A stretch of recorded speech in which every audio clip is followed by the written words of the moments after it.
न कि क्रोधे। आपको कोई प्रतिकार करने की इच्छा ही नहीं हुई, ये बहुत बड़ी स्थिति है, बहुत बड़ी स्थिति है। तो अब ये भगवान के भजन से आएगी। खूब नाम जप करो और भगवान से प्रार्थना करो तो वो स्थिति प्रदान कर देंगे। जितना उनको प्रिय है उनसे प्रार्थना करो, वही सद्गुण दे दो। हे नाथ, जो जो गुण आपको प्रिय है वो आप हमारे अंदर विराजमान कर दो।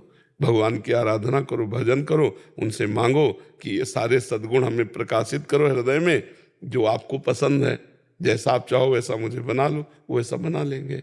इसमें गृहस्थी का कोई बाधा नहीं है, कोई बाधा नहीं है। ये भ्रम छोड़ दे कि गृहस्थी होकर के हम भगवान की प्राप्ति नहीं कर सकते, या जो संतों की गति होती वो हमारी गति नहीं होगी। नहीं, ऐसा नहीं। हाँ, थोड़ा अलग है, उसको समझना पड़ेगा कि गृहस्थी में हम कैसे चले जिससे हम संतों की गति को प्राप्त हो। अगर वो समझ गए तो गृहस्थ में रहते हुए आप संत हो। विभीषण जी कोई लाल पीला वस्त्र पहने थे क्या? रावण के भाई थे, राजमंत्री थे। भगवान की शरण में जब आए तो भगवान ने क्या कहा? तुम सारीखे संत प्रिय मोरे। सीधे संत कह रहे, तुम सारीखे संत प्रिय मोरे, धरो देह नहीं आन्य। तुम्हारे जैसे संतों के लिए मैं अवतार धारण करता हूं। विभीषण जी कोई वेश नहीं धारण किए थे, गृहस्थ में ही थे, पर इतने महान संत कि भगवान शंकर कैलाश से बोल उठे जब रावण ने लात मारी, और विभीषण जी सह गए और कहा, तुम पितु सरिस भले ही मोहि मारा, पर राम भजे हित नाथ तुम्हारा। तो कैलाशपति बोल पड़े, उमा संत कह यही बड़ाई, मंद करत जो करत भलाई। वो मंद कर लात मार रहा, ये उसकी भलाई करे, यही साधुता है। तो दो जगह से प्रमाणित हुआ विभीषण जी संत हैं। एक तो स्वयं भगवान श्री राम ने कहा और एक कैलाशपति भगवान शिव ने कहा, पर विभीषण जी बाहर से कोई संत वेश नहीं धारण किए। तो गृहस्थी में इतने ऊंचे संत हो सकते हैं कि भगवान प्रमाणित कर रहे हैं। तो हमको ये नहीं सोचना कि हम गृहस्थ धर्म में हैं तो हमारी सदगति नहीं हो सकती, हम अध्यात्म की ऊंचाई पर नहीं जा सकते, हम संत नहीं कहला सकते। अंदर की स्थिति को संत कहते हैं। अगर अंदर की स्थिति संत है और भेष भी संत है तो क्या कहना है। अगर अंदर की स्थिति नहीं, भेष केवल है तो पाखंड है। अगर आप गृहस्थी में पैंट शर्ट कोट पहने और आप भगवान के चिंतन में और शास्त्र की आज्ञा के अनुसार चलते हैं, आप संत हैं। समझ पा रहे हैं आप जी?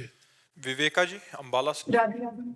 महाराज जी राधे राधे, आपके चरणों में कोटि कोटि प्रणाम। महाराज जी पिछले 2 साल से नियमित आपका सत्संग अपने परिवार के साथ सुन रही हूँ। कठिन परिस्थितियों में आपकी बातों से बहुत प्रेरणा मिलती है, वह नियमित नाम जप से मन को काफी बल मिलता है।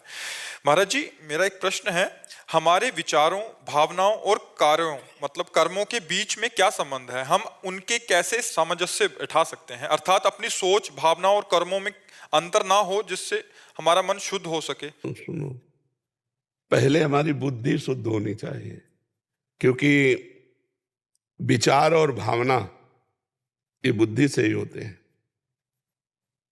क्या करना चाहिए, क्या नहीं करना चाहिए, ये निर्णय कौन करता है? बुद्धि। अंतःकरण में 4 हैं, मन, बुद्धि, चित्त, अहंकार। चित्त उस विषय का चिंतन करता है जो करना है या नहीं करना है। निर्णय बुद्धि देती है कि करना है कि नहीं करना है। करना ही है ऐसा संकल्प मन बनाता है, नहीं करना है ऐसा संकल्प मन बनाता है।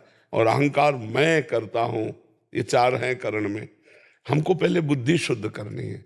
अगर बुद्धि भगवान के भजन में लगी है तो हमारे विचार निर्णय करने वाली बुद्धि होगी, तो विचार अच्छे होंगे, हमारे भाव सुंदर बनेंगे और हमारे कर्म निषिद्ध नहीं होंगे, सत्कर्म होंगे, विधि पूर्वक कर्म होंगे, भागवतिक कर्म होंगे, पुण्य कर्म होंगे, पाप कर्म नहीं बनेंगे। तो हमें पहले बुद्धि सुधारनी है। यदि हमारी बुद्धि शास्त्र सम्मत चलती है तो सुधरी हुई है, और यदि शास्त्र के प्रतिकूल चलती है, मनमानी चलती है, तो बुद्धि बिगड़ी हुई है।